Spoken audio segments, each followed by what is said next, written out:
আসসালামু আলাইকুম রহমতুল্লাহ। তোমরা যারা আমাদের গল্পটা শুনতে আইছো তারা মনোযোগ সহকারে শোনো। তো বন্ধুরা, আমি ছিলাম বাংলাদেশে।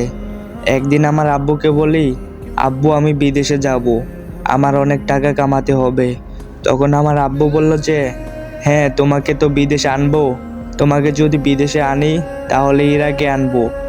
আমিও ইরাকে থাকি, তুমি আমার এখানে এসে থাকবা। তখন আমি আব্বুকে বললাম, আব্বু তাহলে তো আমার পাসপোর্টটা বানাতে হবে। তখন আমার আব্বু বলল, আচ্ছা তোমার কাকাকে নিয়ে তুমি টাঙ্গাইলে যাও, তুমি টাঙ্গাইলে গিয়ে ওইখান থেকে পাসপোর্ট বানিয়ে নেও তাড়াতাড়ি। তখন আমি তাড়াতাড়ি করে পাসপোর্টটা বানাতে দেই, আর 1 মাসের ভিতরে আমার পাসপোর্টটা রেডি হয়ে যায়। তখন আমি আমার আব্বুকে বলি, আব্বু আমার তো পাসপোর্ট এসে গেছে। তখন আমার আব্বু বলে যে হ্যাঁ, আমি টাকা রেডি করতেছি, তোমাকে ইরাকে আনবো। প্রথমে তুমি পাকিস্তানে যাবা। হ্যাঁ, আমার আব্বু এটা বলে আমার ইরাকে যাওয়ার কথা।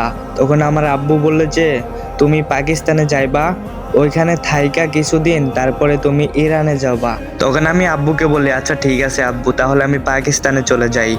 তারপরে বন্ধুরা, আমি পাকিস্তানে চলে যাই। পাকিস্তানে যাওয়ার পরে আমাকে একটা লোক রিসিভ করে। ওইখানে আমি 15 দিনের মতো থাকি। আর তখন একদিনকে আব্বু বলে যে তুমি এই পাকিস্তান থেকে ইরানে আসবা বর্ডার ক্রস করে। আমি আব্বুকে বললাম আচ্ছা ঠিক আছে। আমি যে বাসে যাইতেছিলাম ওই বাসে পুলিশের লোকেরা উঠছিল, আমাকে জিগাইতেছিল তোমার কাছে কি শনাক্তি কার্ড আছে। আমি বলি যে না, আমার কাছে শনাক্তি কার্ড নাই, আমার কাছে পাসপোর্ট আছে। তখনই তো তারা ধরে ফেলে। তারা বলে যে তুমি তো বাঙালি, তুমি বর্ডার ক্রস হয়ে কোথায় যাইতে চাইতেছো। তখন আমি তাদেরকে বলে দেই যে আমি ইরানে যাওয়ার জন্য বের হয়েছি। তারা তো তখনই আমাকে বাস থেকে নামিয়ে নিয়ে আসে, আর ওইখানে আমাকে 2 ঘন্টার মতো বসিয়ে রাখে। তারপরে সকাল হয়ে যায়। সকাল হওয়ার পরে তারা আমাকে দেখি যে পুলিশ স্টেশনে নিয়ে যায়। ওইখানে নিয়ে যাওয়ার পরে আমাকে লকারে বন্দি করে রাখে। আমি বোঝার জন্য চেষ্টা করলাম যে আমাকে এইখানে কেন নিয়ে আসলো। তারা আমাকে কিছু বললো না, বললো যে তুমি এখানে থাকো, তোমার লোক এসে তোমাকে নিয়ে যাবে। তারপরে আমি কিছু মনে না করে ওইখানে আমি থেকে যাই। ওইখানে আমার 6 দিনের জেল হয়। পরে বন্ধুরা, 6 দিন জেল হওয়ার পরে আমাকে করাচি থেকে একজন লোক আসে আমাকে নেওয়ার জন্য। ওইখান থেকে আমাকে নিয়ে যায়। তারপরে ওই লোকের বাসায় আমি থাকি, আমার আত্মীয় লাগে। ওইখানে আমি 6 দিনের মতো থাকি। দ্বিতীয়বার আমি ইরানে যাওয়ার জন্য রেডি হয়ে যাই, আর আমি বাসে চড়ে যাই একবারে শেষ বর্ডারে যাইয়া আমি করি বন্ধুরা। ওইখানে যে আরব সাগর আছে, তোমরা হয়তো অনেকেই নাম শুনছো পৃথিবীর বাইরে। ওই আরব সাগরের নদী দিয়া আমার ওইখানে হয়েছিল 45 মিনিটের সফর হয়েছিল। অনেক ভয়ে ভয়ে ভাই সাগরটা পার হয়েছি। আমার জীবনটা ছিল আমার হাতে, শুধু আল্লাহর নাম মুখে ছিল। যাই হোক, ওখান থেকে বেঁচে ফিরেছিলাম। আমি ইরানে চলে যাই। ওইখানে আমার একটা সফর হয়, 2 ঘন্টার মতো সফর হয়। 2 ঘন্টা সফর হওয়ার পরে একটা রুমে নিয়ে আমাকে বন্দি করে রাখে, ওইখান থেকে বের হতে দেয় না। তারপরে সকাল হয়ে যায়। 2 দিন পরে সকাল হওয়ার পরে একটা গাড়ি আসে আমাকে নেওয়ার জন্য। আমি ওইখান থেকে আবার আরেকটা জায়গায় চলে যাই।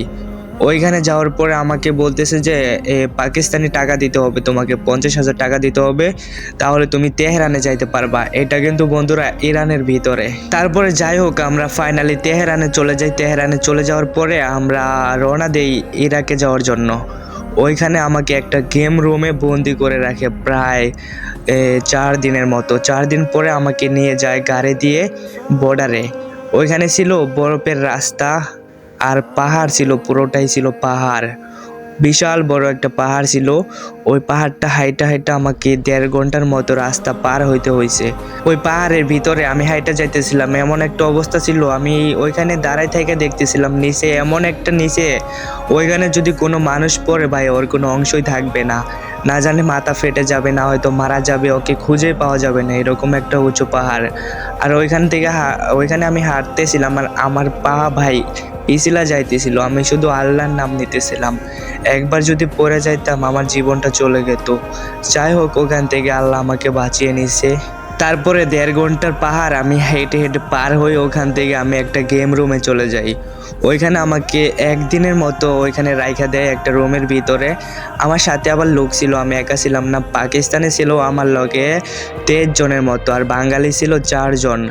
ওরা ভাই এতই ভাই নিজের জীবন নিয়ে টানাটানি, ওইখানে কেউ কাউকে বাঁচাবে না, এমন একটা পরিস্থিতিতে পড়ছিলাম। যাই হোক, ওখান থেকে আমরা চলে যাই ইরাকে। ইরাকে যাওয়ার পরে আমাদের গাড়ি দিয়ে একটা সফর হওয়ার কথা ছিল।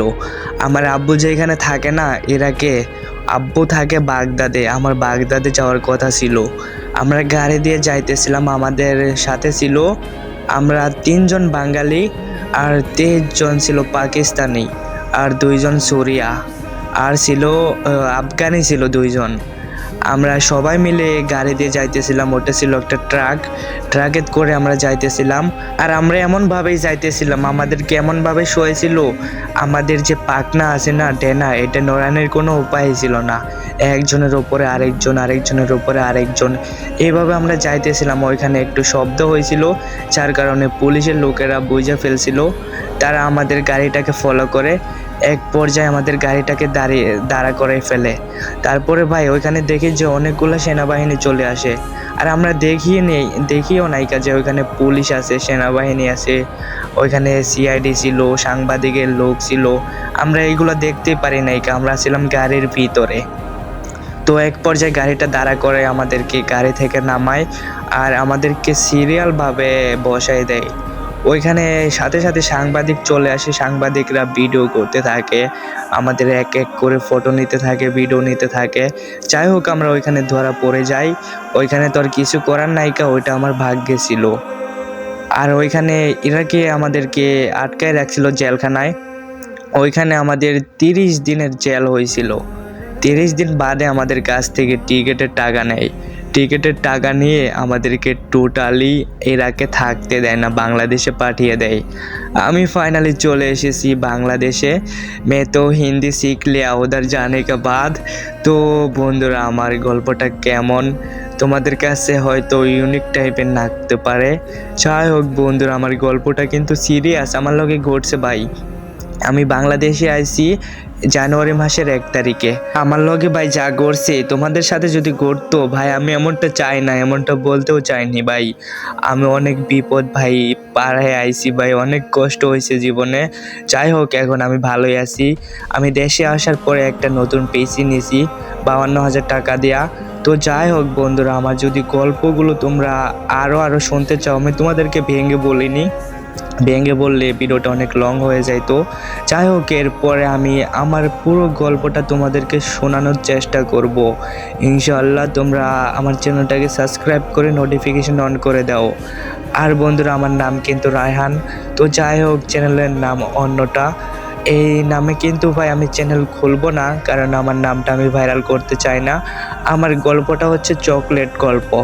আমি চকলেট নিয়েই ভাইরাল হতে চাই, কারণ তোমরা যে গল্পটা শুনছো এটা তো আমার নিজের গল্প ছিল, আমার ভালোবাসা, আমার মনের মানুষের কথা তোমাদেরকে বলিনি। যাই হোক, অনেক গল্প আছে, এই নিয়ে সামনে গল্প আসতেছে। সবাই ভালো থাকো, সুস্থ থাকো। আল্লাহ হাফেজ।